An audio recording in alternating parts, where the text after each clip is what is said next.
Hello and welcome back to Star Movies. इस series के पिछले एपिसोड में हमने देखा फार्म स्टोर रूम में जाता है। वो देखता है कि चाउची की तबीयत खराब है और वो ठंड से कांप रही होती है। फार्म के वहां पहुंचने पर वो उसे गले से लगा लेती है। फार्म भी उसे अपने से दूर नहीं कर पाता और यहाँ चाउची फार्म को किस कर लेती है और इसी सीन के साथ एपिसोड 3 की शुरुआत होती है। फार्म भी उसे अपने से दूर नहीं कर पाता और उसे गले लगाकर वहीं पर सो जाता है। अगली सुबह जब दोनों की आंख खुलती है, दोनों अपने आप को इस हालत में देखकर चौंक कर एक दूसरे से दूरी बना लेते हैं। फार्म उससे पूछता है कल रात में तुम्हें इतनी ठंड क्यों लग रही थी और तुम इस तरह से क्यों कांप रही थी। जिस पर चाउची बातों को घुमाते हुए कहती है कल मैं फ्रीजर के पास खड़ी थी इसलिए मुझे ठंड लग गई। उसकी बातों से फार्म को समझ में आ जाता है कि ये झूठ कह रही है। तभी उसे एक कॉल आता है, जिस कॉल को अटेंड करने के बाद वो चाउची को वार्न करता है कि तुम मेरे भाई ली से दूर रहो। जब चाउची बाहर जाती है तो जाओकी उससे अच्छे से बातें करने लगती है और बातों ही बातों में वो उसे उसकी लास्ट नाइट की फोटो दिखाती है जिसमें फार्म और चाउची साथ थे। फोटो देखने के बाद चाउची सोच में पड़ जाती है, फार्म को मेरी बॉडी के लो टेम्परेचर से डर नहीं लगता। जिसके बाद वो मोबाइल में से फोटो डिलीट कर देती है, जो देखकर जाओकी उस पर बहुत गुस्सा करती है। यहाँ तो मैं सोच में पड़ गया, हम इंसानों ने एलियन को भी मोबाइल चलाना सिखा दिया। खैर कहानी की तरफ आते हैं। यही फार्म ली को वार्न करता है तुम्हें जाओकी से ध्यान हटाकर अपनी पेंटिंग पर फोकस करना चाहिए,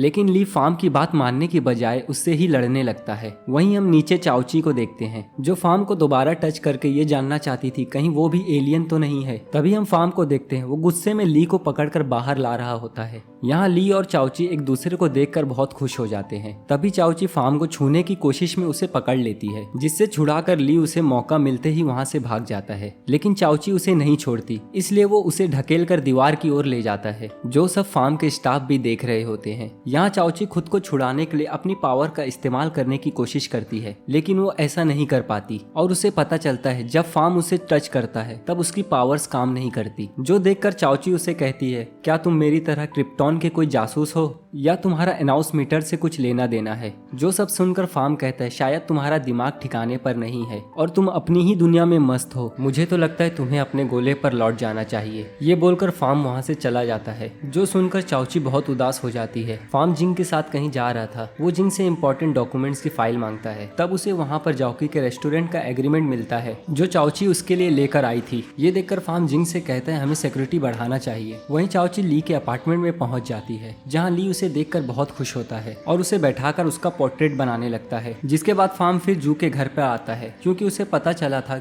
जू ने ही एग्जीबिशन में ली की पेंटिंग लगाने की मांग करी थी। यहाँ फार्म उसका शुक्रिया अदा करता है और कहता है अगर ली इस पेंटिंग कंपटीशन को जीत जाता है तो मैं तुम्हें बहुत अच्छा रिवॉर्ड दूंगा। जवाब में जू बताती है अगर ली इस कंपटीशन को जीत जाता है तो मुझे वो मिलेगा जिसकी मैं हकदार हूँ। इस बात को सुनकर फार्म को महसूस होता है शायद वो जू को पहले से जानता है, जिस पर जू बताती है नहीं ये हमारी दूसरी ही मुलाकात है। अब हम चाउची और ली को देखते हैं, जहाँ ली ने उसकी पोर्ट्रेट कंप्लीट कर ली थी पर वो जरा भी अच्छी नहीं थी। ली उसे सही करने के बहाने ब्रश उठाकर चाउची के लिप्स पर पेंट लगाने लगता है, जिसे देखकर वो बहुत खुश नजर आ रही थी। जिसके बाद हम ली को उसकी मदर के साथ देखते हैं, जो उसे कहती है तुम जल्द से जल्द कंपनी को ज्वाइन कर लो, नहीं तो तुम्हारा भाई फार्म सारा बिजनेस हड़प लेगा। जिस पर ली उन्हें ऐसा कहने से मना करता है और वहाँ से चला जाता है। लेकिन उसका वैलेट वहीं पर गिर गया था, जिसे जब उसकी मदर उठाकर देखती है तो उसमें उन्हें ली और जू की फोटो मिलती है, जिसे देखकर वो अपने भाई कॉन्ग को इस बारे में बताती है। अब हम फार्म को देखते हैं, जिसे चाउची का पोर्ट्रेट मिल गया था। अब वो उसे ली से दूर रहने के लिए जिंग से अगले दिन उसके रेस्टोरेंट से खाना ऑर्डर करने के लिए कहता है और साथ ही ये कहता है कि ऑर्डर के लिए चाउची को बुलाया जाए। अगले दिन जब चाउची डिलीवरी पर जा रही होती है तब जाओकी उसे समझाती है कि फार्म हमारे वीआईपी कस्टमर्स में एक है, इसलिए जब तक वो खाना खा ना ले तब तक तुम वहाँ से हिलना मत। जिस पर जाओकी अग्री हो जाती है। जिसके बाद जाओकी उसे स्कूटी देकर डिलीवरी पर भेज देती है, लेकिन दूसरे गोले का प्राणी होने के कारण चाउची उसे सही से चला नहीं पाती और गलती से उसका सारा खाना ड्रेनेज में गिर जाता है। वहीं हम फार्म को देखते हैं, जिसे डिलीवरी की लोकेशन ट्रैक करने पर पता चलता है कि चाउची एक जगह पर आधे घंटे से फंसी हुई है, इसीलिए वो फौरन वहां पर पहुंचता है जहां चाउची ड्रेनेज से डिलीवरी बॉक्स निकाल रही थी। जब वो बाहर निकलती है तो वहां फार्म को देखकर बहुत खुश होती है। वो उससे रिक्वेस्ट करती है कि प्लीज वो उसकी कंप्लेन ना करे, लेकिन फार्म नहीं मानता। वो उसे बताती है कि डिलीवरी में अभी भी 15 मिनट बाकी है। फार्म उसे पकड़कर फौरन एक कपड़े की शॉप पर ले जाता है क्योंकि उसकी बॉडी और कपड़ों से बहुत बुरी स्मेल आ रही थी। चाउची उसे बार बार ऐसा करने से मना कर रही थी क्योंकि उसे टाइम पर डिलीवरी करना था, बट फार्म उसे जबरदस्ती कपड़े दिलाकर शॉप के बाथरूम में ले जाता है और उसे नहाने को कहता है। बहुत बोलने के बाद चाउची नहाने के लिए अग्री हो जाती है, जिसमें भी वो फटाफट नहाकर बाहर निकल जाती है और फौरन बॉक्स उठाकर फार्म के ऑफिस पर जाती है, जहाँ फार्म उसे रास्ते में देखकर उसके पीछे जाता है। अब चाउची जल्दी से पहुंचने के लिए अपनी मैजिकल पावर से टाइम को पॉज कर देती है और आगे बढ़ने लगती है, लेकिन इस बार भी फार्म पर उसका जादू नहीं चलता और वो ये सब देखकर बहुत शॉक हो जाता है कि हर चीज अपनी जगह पर फ्रीज हो गई है। तब वो भागकर रोड पर जाता है और वो चाउची को मूव करते हुए देखकर उसे रोकता है, पर उसे देखकर चाउची भी फ्रीज होने का नाटक करने लगती है और किसी तरह उसका ध्यान भटकाकर वहां से भाग जाती है। अब जब सब कुछ सही हो जाता है तो वो भागता हुआ फौरन अपने अपार्टमेंट में जाता है, जहाँ चाउची उससे पहले ही पहुंचकर बाथरूम में चले गई थी। तब वो फार्म के सामने नाटक करते हुए उसे डांटने लगती है कि वो उसे जानबूझकर नहाता हुआ देखना चाहता है, जो सुनकर फार्म बहुत घबरा जाता है और वो उसे एक कार की चाबी देते हुए ये कहता है कि वो इस बारे में किसी को भी ना बताए और वहां से चला जाता है। अब साइजो बहुत ज्यादा खुश हो जाती है। अब फार्म को हम अपने साइकेट्रिस्ट के साथ देखते हैं, जहां हमें पता चलता है आज जो कुछ भी हुआ वो फार्म को वहम जैसा लग रहा था। तब साइकेट्रिस्ट उसे अपने इमोशन पे कंट्रोल रखने को कहता है। फार्म साइकेट्रिस्ट से बताता है उसने हेलोजिनेशन में भी चाउची को मूव करते हुए देखा था, जिस पर साइकेट्रिस्ट सलाह देता है तुम्हें चाउची के साथ ही रहना चाहिए, जिस पर फार्म भड़क जाता है। अब हम देखते हैं फार्म की दी हुई कार में जाओकी भी डिलीवरी करने आती है। कार मिलने के बाद जिसका स्वैग ही अलग था। जाओकी चाउची से कहती है शायद फार्म तुम्हें पसंद करने लगा है, इसलिए उसने तुम्हें गिफ्ट में ऐसी कार दी। ये सुनकर चाउची तय करती है कि अगर ऐसा है तो वो फार्म की कार उसे रिटर्न कर देगी। अब वो जब फार्म की ऑफिस में पहुंचती है तब फार्म की वीडियो मीटिंग चल रही थी, इसीलिए फार्म उसे इशारे में वहां से जाने को कहता है, पर चाउची उस पर ध्यान नहीं देती और वो जाओकी की कही हुई बात उससे बोल देती है, जिस वजह से फार्म फौरन अपना लैपटॉप बंद कर देता है और वो उसे कहता है कि मैं तुम्हें कोई पसंद वसंद नहीं करता, जो सुनकर चाउची को थोड़ा रिलैक्स फील होता है। तभी उसे मिस जाओकी की बात याद आती है कि जब तक फार्म खाना ना खा ले तुम वहां से हिलना मत, लेकिन फार्म को उस वक्त खाना नहीं खाना था, इसीलिए चाउची उसे जबरदस्ती खाना खिलाने लगती है और फार्म भी उसे नहीं रोक पाता और यहीं पर ये एपिसोड समाप्त हो जाता है। अब हमें नेक्स्ट पार्ट में पता चलेगा क्या फार्म ने सच में खाना खाया या ये सिर्फ चाउची का इमेजिनेशन था। अगर ये एपिसोड आपको पसंद आया तो लाइक एंड कमेंट जरूर करें और पिछला एपिसोड देखने के लिए हमारे प्लेलिस्ट को चेकआउट करें।